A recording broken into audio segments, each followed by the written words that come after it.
To get this project started, I headed to my lumber yard and picked out all the lumber I would need for the project. I then brought it back and started milling it down by cutting it first on my miter saw, then bringing it over to the joiner, and after that, over to the planer. For these boards, they were a little wide, so I did have to cut them first on my table saw after making 2 flat and square edges.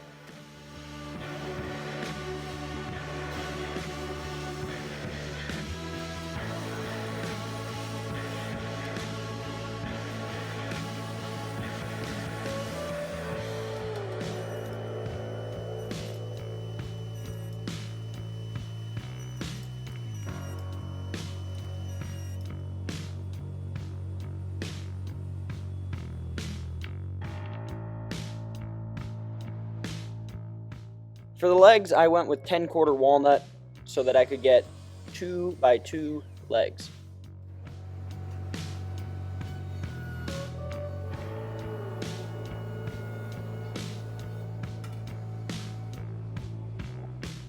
Growing up, my family spent a lot of time at galleries and museums because my dad is a glass artist. I'll leave his website in the description.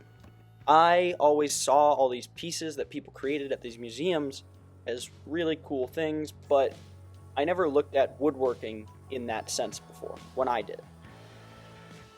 This piece, I really decided to look at it more as a piece of functional art than as just another coffee table.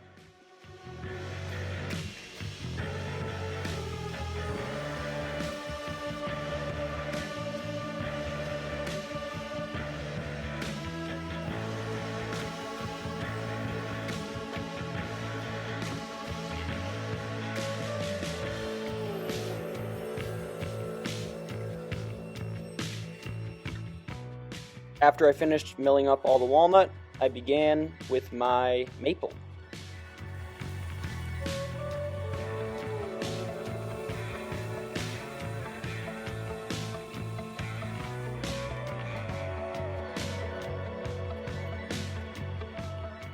Because I was looking at this project as a functional art piece, I chose to draw inspiration from around me. 2 years ago, I moved up to Vermont, where I built my awesome workshop that I'm working in right now. Our neighbors, Bread and Butter Farm, were always such a welcoming community. So for this project, I drew inspiration from their cattle that graze on all the surrounding property as well as our own.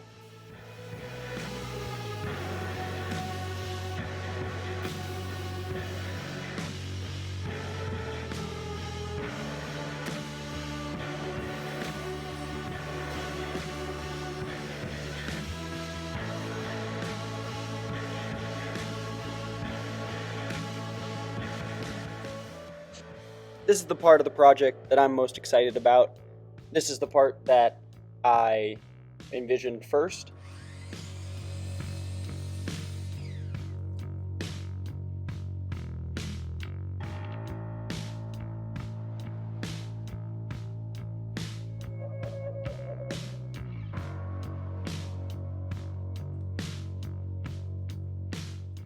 I used some spray adhesive to adhere the cows to a block of maple, and then after that I double stacked the maple blocks so I would only have to cut each one time.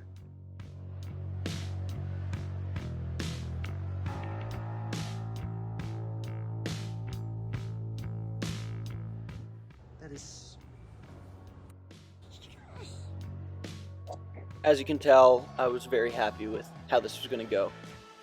I started off on the bandsaw, cutting out the basic shape up to roughly the black line ended.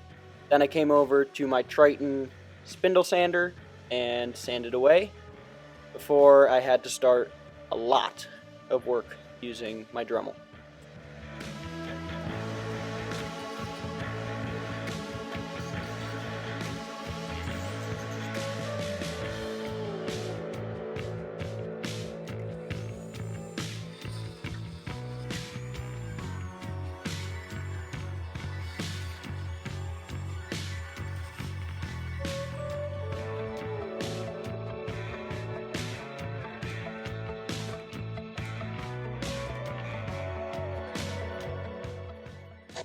I split the two sections apart, and I was left with matching pieces, sanded, smooth, and shaped perfectly.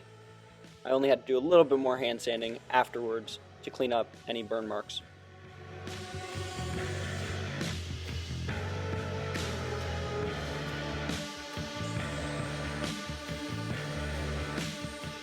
What I can see is there's a gap on the bottom side here, the bottom side here. That means this piece is too large because this is keeping it out. So right here I'm setting up my leg bases and marking where all the dominoes will go. I love using my Festool domino because it is pretty easy to glue up as long as you set everything correct.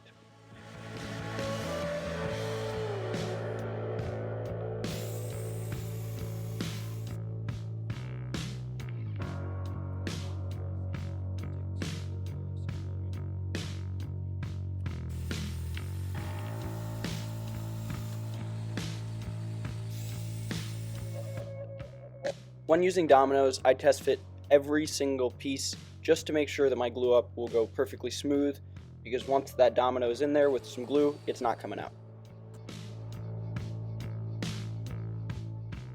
I sanded all my leg pieces to 220, so all that I have to do after the glue up is clean out, squeeze out, and a little bit more hand sanding.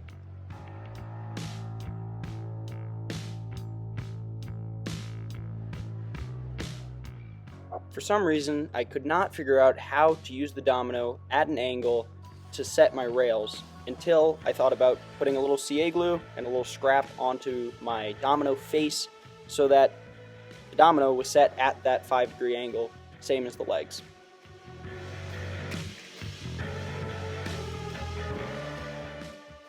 For the top, I used 5/4 maple so I could get as close to a 1-inch top as possible. What you're going to see me here doing is milling up all of my 4/4 maple so that I can make slats on the bottom, as well as my 5/4 maple for my top.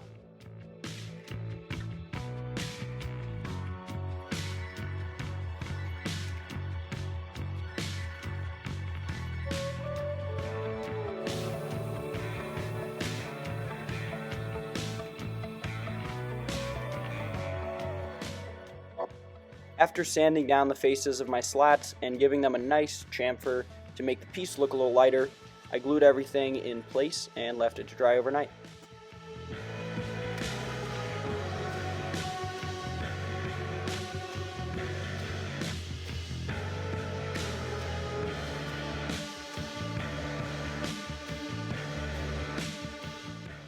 Before putting the top through the planer, I came in with a card scraper to clean up any glue squeeze out. That way I don't chip any blades.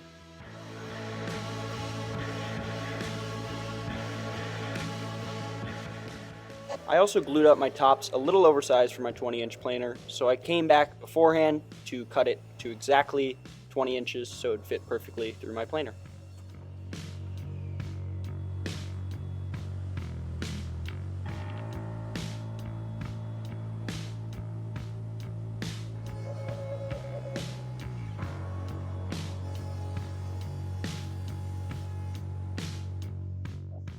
Hi Hazel. I used my track saw, taking multiple light passes.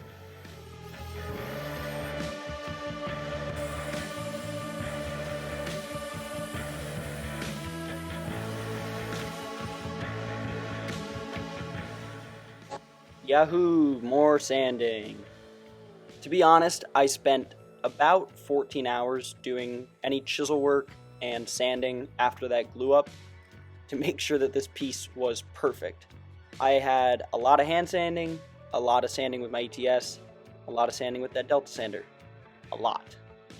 The whole goal of that sanding was just to make the finish that I'm testing on these blocks right now perfect. There was a little knot in the top board, so I came in with some Star Bond, CA glue, and activator to clean up that hole.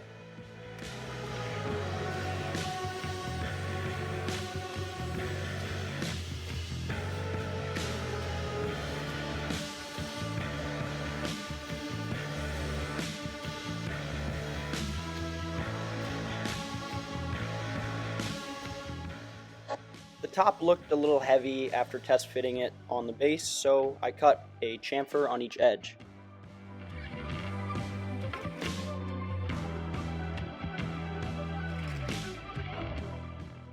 Quick pro tip, don't put your face over the smoke when you burn your logo in it.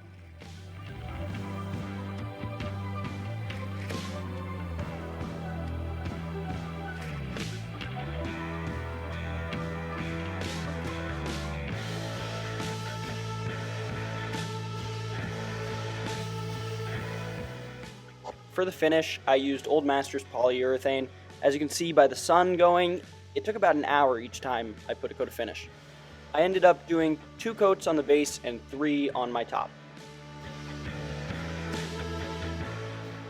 A cool tip I saw on Instagram for installing my Z-clips was using my domino to set the mortise in the piece.